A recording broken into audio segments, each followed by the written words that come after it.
do Apocalipse. 13 de abril de 2029, para ser exato. Este é o dia em que um asteroide chamado Apophis deverá passar perigosamente perto da Terra. Apophis é um objeto próximo à Terra, um asteroide que foi descoberto em 2004. Parece que ele apresentava uma alta probabilidade de impacto com a Terra. Na verdade, ela era tão alta que poderia ser mesmo uma ameaça real.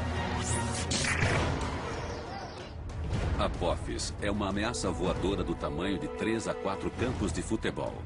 Se atingisse um grande centro urbano, milhões de pessoas morreriam instantaneamente. O impacto devastaria uma área de centenas de quilômetros. Ele deve chegar muito perto da Terra em 2029.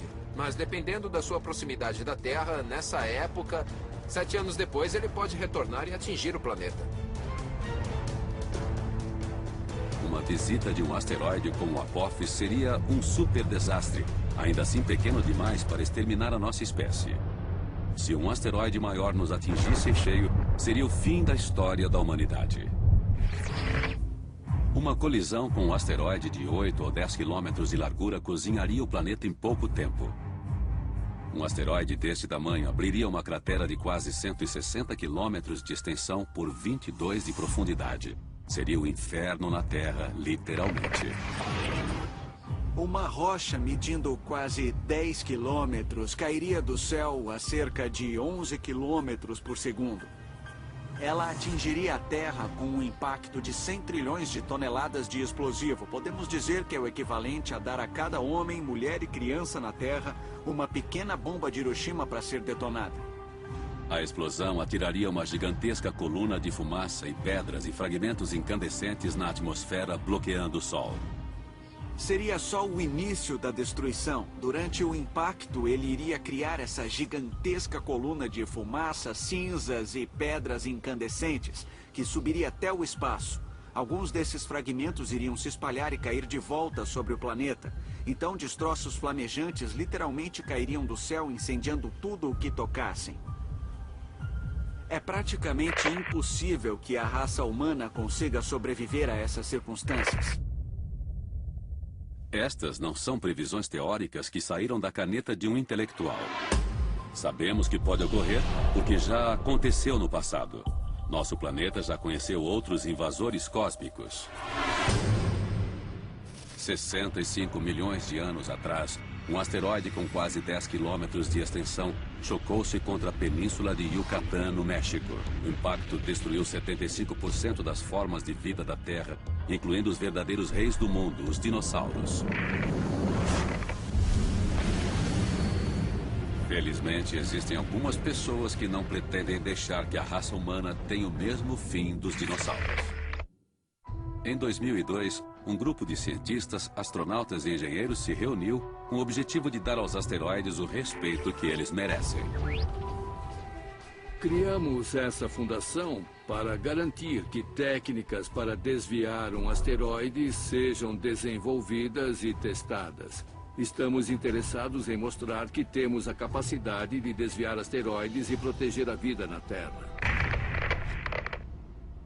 Há algo que possamos fazer para evitar que um asteroide se choque contra nós?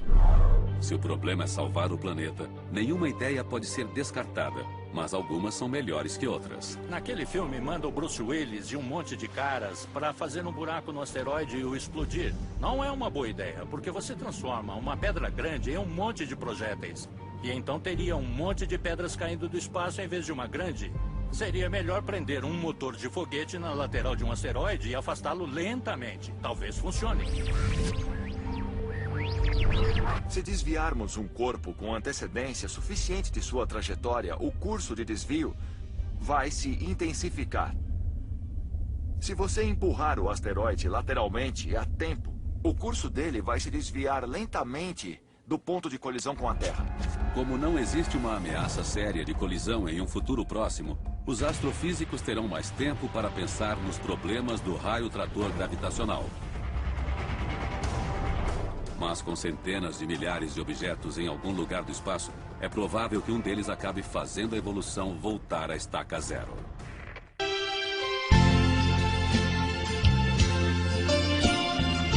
Quantas coisas têm acontecido neste mundo, tantos gritos de dor, tantos gemidos, enchentes, inundações destruindo, tremores de terra, muitos morrendo, dormindo, doença incurável, seca, fome em muitos lugares, angústia nas nações. Tudo isso é cumprimento das profecias. Não tem como disfarçar. Então, de uma forma ou de outra, se percebe que a vida do ser humano, mais hoje ou mais amanhã, se acabará. Se és rico ou pobre, ou onde quer que você esteja neste momento, busque refúgio em Jesus Cristo. Creia que você tem uma alma dentro de si que jamais se acabará.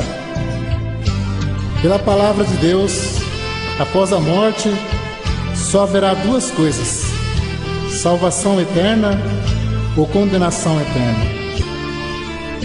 Se alguém não tem esperança em Jesus Cristo, tudo será inválido. Por isso estar-vos apercebido também, porque o Filho do Homem há de vir a hora em que não penseis. Jesus Cristo é o único que pode dar salvação. Pois quando ressuscitou, venceu a morte e o inferno, e abriu-se uma poderosa porta de salvação.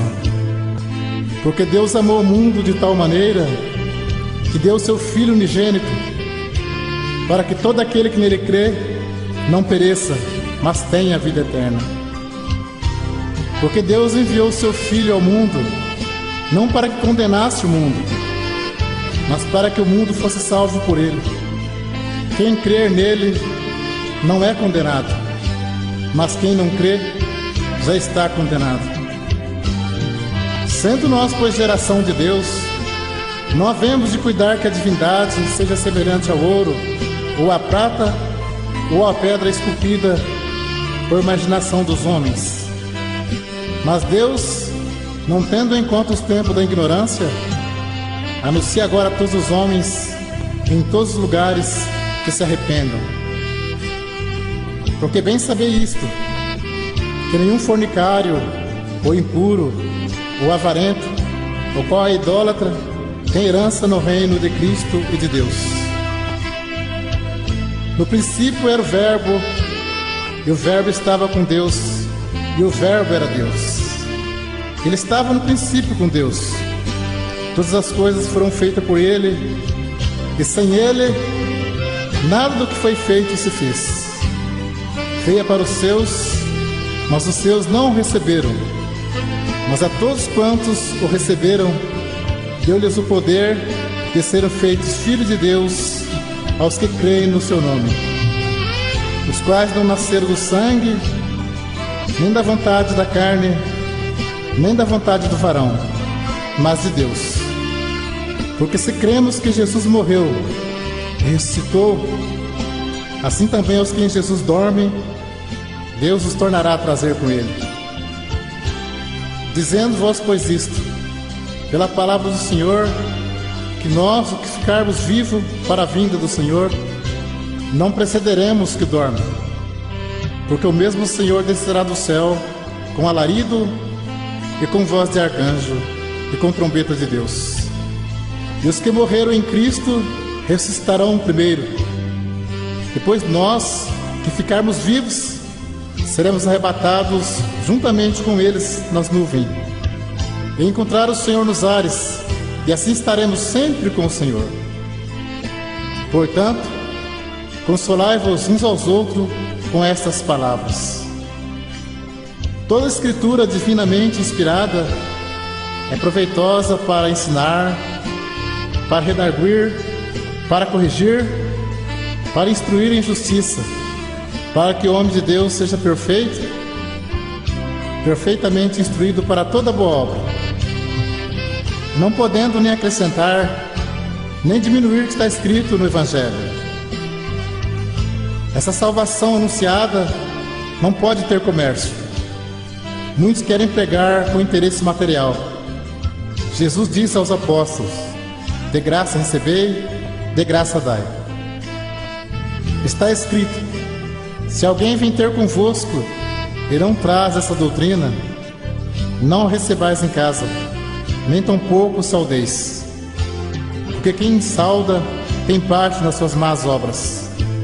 Este é o amor de Deus para salvar. A graça de nosso Senhor Jesus Cristo habite poderosamente em vossos corações para a vida eterna. Amém.